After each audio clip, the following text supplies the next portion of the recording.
अस्सलाम वालेकुम नाज़रीन, ड्रामा सीरियल केस नंबर 9 के आने वाली एपिसोड में आने वाला एक और ट्विस्ट। जैसा कि अब रोहित ने अदालत में जाकर कामरान के खिलाफ गवाही दे दी और अदालत में सारा सच बता दिया कि सहर जो कुछ भी कह रही है वो बिल्कुल ही सच कह रही है। रोहित की इस गवाही ने सबके चेहरों पर खुशी डाल दी होती है, सिवाय कामरान और बुखारी के। रोहित सब बता चुका होता है तो अब बेनच इंस्पेक्टर शफीक की भी की गई इन्वेस्टिगेशन पर सवाल उठाती है ताकि वो ये भी साबित कर सके कि कामरान ने सबको ही पैसे खिलाए हैं।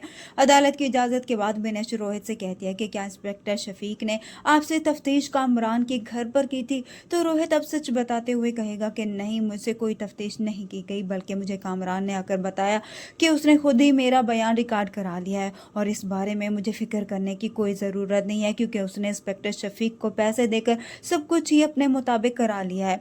रोहित की ये बात सुनकर इंस्पेक्टर शफीक की हालत देखने वाली होती है और साथ ही बैठा एसपी जुहेब भी उसकी तरफ नफरत भरी निगाहों से देखेगा। इस तरह से अब बज़ाहिर यहाँ पर हकीकत में अदालत के सामने आ चुकी होती है, मगर यहाँ पर बुखारी जो अपना केस जीतने के लिए हर हद पार कर जाएगा और कोर्ट में अपना फैसला अगली समात पर रख देगी। और इसी दौरान बुखारी एक और खेल खेलने का सोच लेगा। वो अब कामरान से कहेगा कि अब वक्त आ गया है कि तुम्हारी दी हुई फीस को हलाल किया जाए। उधर से किरण भी अब इस बात की तसल्ली कर चुकी होती है कि कामरान कितना झूठा है, इसलिए वो कामरान से कोई भी बात किए बगैर वहां से जाने लगती है। तो बुखारी उसे रोकने की कोशिश करेगा, मगर किरण उसे कहेगी कि अब बात करने को कुछ गुंजाइश नहीं रही, मैं जानती हूँ रोहित कभी भी झूठ नहीं बोल सकता।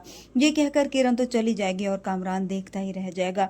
इधर से बिनेश जो बुखारी की नेचर से अच्छी तरह वाकिफ है, इसलिए वो रोहित को जाकर समझाएगी कि अब बुखारी जो इस केस को बदलने की हर मुमकिन कोशिश करेगा, ऐसे ऐसे सवाल करेगा जिससे वो खुद को सच्चा साबित कर सके, मगर तुमने उनके सवालों का जवाब सोच समझ कर ही देना होगा और जो कुछ भी तुमने कहा है इस पर डटे रहना। इस तरह से बुखारी अदालत में सहर के साथ साथ रोहित को भी झूठा साबित करने की पूरी कोशिश करेगा। ये सवाल उठाएगा कि रोहित ने भी सहर का साथ दिया और अपने यहाँ पर दोस्त से धोखा किया। वीडियो पसंद आया तो वीडियो को लाइक कर दें, चैनल पर नए तो चैनल को भी सब्सक्राइब कर दें। अल्लाह हाफिज़।